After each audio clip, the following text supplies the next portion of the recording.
Hey guys, it's the Swanye Baker here. Now, this is not our normal setting, but summer is still on my mind. I'm refusing to give up, and I know it can be hard to give up. Summertime usually means poolside barbecues, the beach, but it also means peaches, strawberries, and things like that. We'll talk about strawberries next week. But everybody's summer favorite is peach cobbler. That's what we're doing today. So I'm gonna spend a couple of hours out here, and then we'll go inside and make some peach cobbler. Alright, check out these peaches. Now, they are darker than perhaps peaches you expect to see going into a peach cobbler, but that is because I had them soak in a couple of hours in some peach schnapps and some peach bourbon by Evan Williams. But then I seasoned them with some thyme and a little bit of sugar, a little bit of cinnamon. Not too much seasoning. Even though this is the base of the flavor, I didn't want to overdo it. So I just let it be a little bit. Because look, all right, now we're adding more sugar to it already. So we're going to add some of our dry ingredients to it. Some sugar, some cornstarch, and some cinnamon. And we're just going to coat that lightly in the bowl. So here's our cornstarch. We're just going to scrape that in there and sprinkle it over there. Don't worry about it not getting too evenly distributed, because you're going to take care of that with your with the spatula here.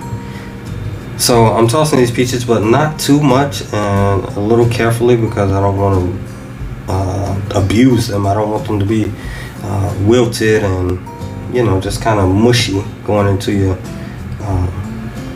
your cobbler mix, which is why at one point in this process I did freeze my peaches as well, because peaches, or fruit period, coming from the farmer's market or from the grocery store, it just doesn't have a long shelf life. But if you have a better idea of how to get this flavor infused into the peaches, please leave me a comment down below. I'm interested to hear all of your suggestions. I know some of y'all are more veteran bakers than I am. So we're going to start right away with our cobbles. We're going to sift together our dry ingredients, our flour, baking powder, that is, a little bit of salt, and of course more sugar. So this is going to be, I've seen some recipes though that kind of use just a basic biscuit recipe. This is not quite the same as that, but you're gonna get a nice cobbler with this dough right there. So real quick, I'm gonna cut up some butter. I'm gonna cube this butter. Now, usually when you're baking, now this recipe is very much different because this is basically a pastry.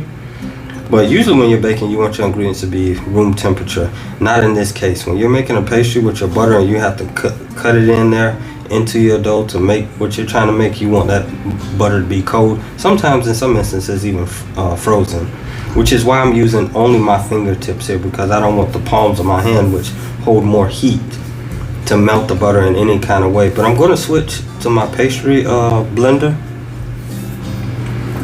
and I'm just going to work it over until this butter is all incorporated and it resembles coarse sand. And there you can see it's nice and fine, like you want it to be. So we're just going to go ahead and start making our cobbles. So that just requires us to add a little heavy cream. Now, I've let this cream sit out and get room temperature. And in an instance like this, I will even, as mentioned before, use some spoiled milk. Now, I don't know how using a plant-based milk like oat or soy or peanut milk, I don't know how that would turn out. So I can't make any suggestions about that. I've not done a whole lot of baking. I do eat my cereal though with some nice oat milk, but I haven't done a lot of baking with that. So for those of you who are dairy intolerant, I can't make any suggestions here for you. Perhaps that'll come later with some research. But as you can see, I'm making a mess with my hands, and which is why I've worked it enough. Though I do like to do a lot of my baking manually with my hands, but I'm about to switch now to my spatula. My spatula is going to take care of the rest. As you can see, there's a little bit of the dry ingredients still down at the bottom that have not been touched yet. So that's why if y'all have any ideas, or if you have another method of how you do this when you're making your peach cobbler and you're watching this video, then leave me a comment below and with your suggestions. I don't mind taking suggestions, taking some pointers, some tips, whatever the case may be. But right now we're just trying to get this dough worked over until every piece of it is wet. There's nothing dry left in here.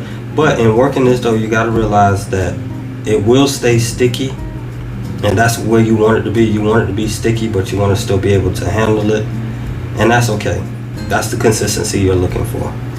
Well, you can see we've worked this almost into a complete ball. I'm just bringing everything from the edges into it, and it's just about ready to go. Check out this consistency. You see, that's about how you want it right here.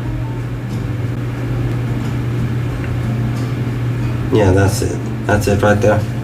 We're going to set that to the side, and we're going to go to the stove top. Now, we had 2 sticks of butter. We only put 1.5 in our dough mixture. We're going to put the other half a stick in the skillet, and we're going to let that butter melt all the way before we continue. Now, if I had used a bigger cast iron skillet, then I would just, once I've gotten my peaches, now I'm about to add my peach mixture that I showed y'all before. Once I get that up to heat, I'm just going to let it simmer a little bit, not really cook. Then I would just make my peach cobbler right here in this skillet. But I used a smaller skillet, not thinking ahead, because this is about 8 peaches, medium to large peaches. So it's going to take up some room. So in my pan, I just want to make sure they're evenly spread out, because I want them to all get basically get the chill knocked off them. We'll bring it to a slight simmer, but like I said, we're not really trying to cook our peaches. I got a little bit more bourbon and peach schnapps mixture left over. I'm just gonna pour that right in there and let it do its thing. So we're gonna let that sit for a minute and simmer a little bit, and then we're going to transfer everything over to our pan. Like I said before, I wish I had used a bigger skillet. So the goal here, we don't want our peaches to get soggy. We want them to be as firm and as crisp as possible. That's going to make for a better peach cobbler. So I'm not going to let this sit in here too long, maybe 3-4 minutes on about a medium heat.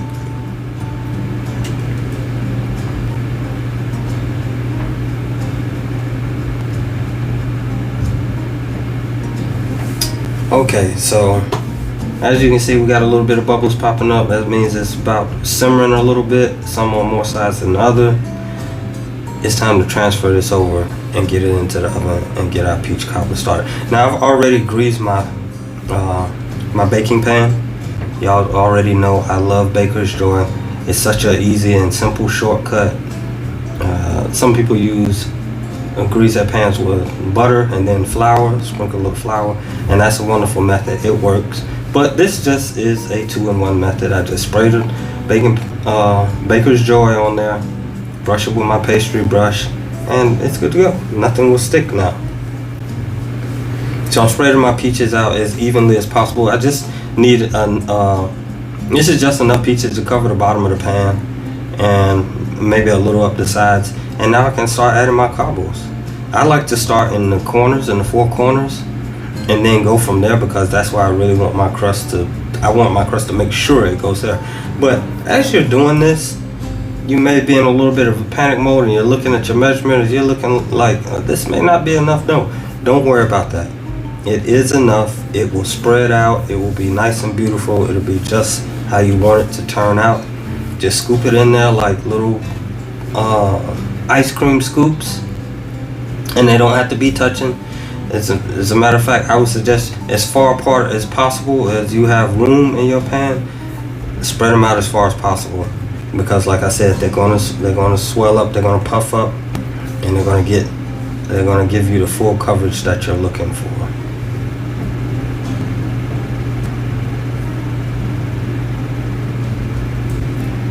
If y'all have any other peach cobbler flavors, like I know some people use blueberry peach cobbler, or something like that. If y'all have another fruit y'all would like to mix with peaches, please let me know in the comments, because I'm curious. I'm such a, I don't know what the word is, but I just like peach cobbler. But I know other people like to mix other things with peaches. What do you like to mix with peaches? If you have anything like that that you like, or something that you would like to see me bake, then let me know in the comments, please. Leave me a comment below. Okay, so I've gotten just about all of my dough out of there.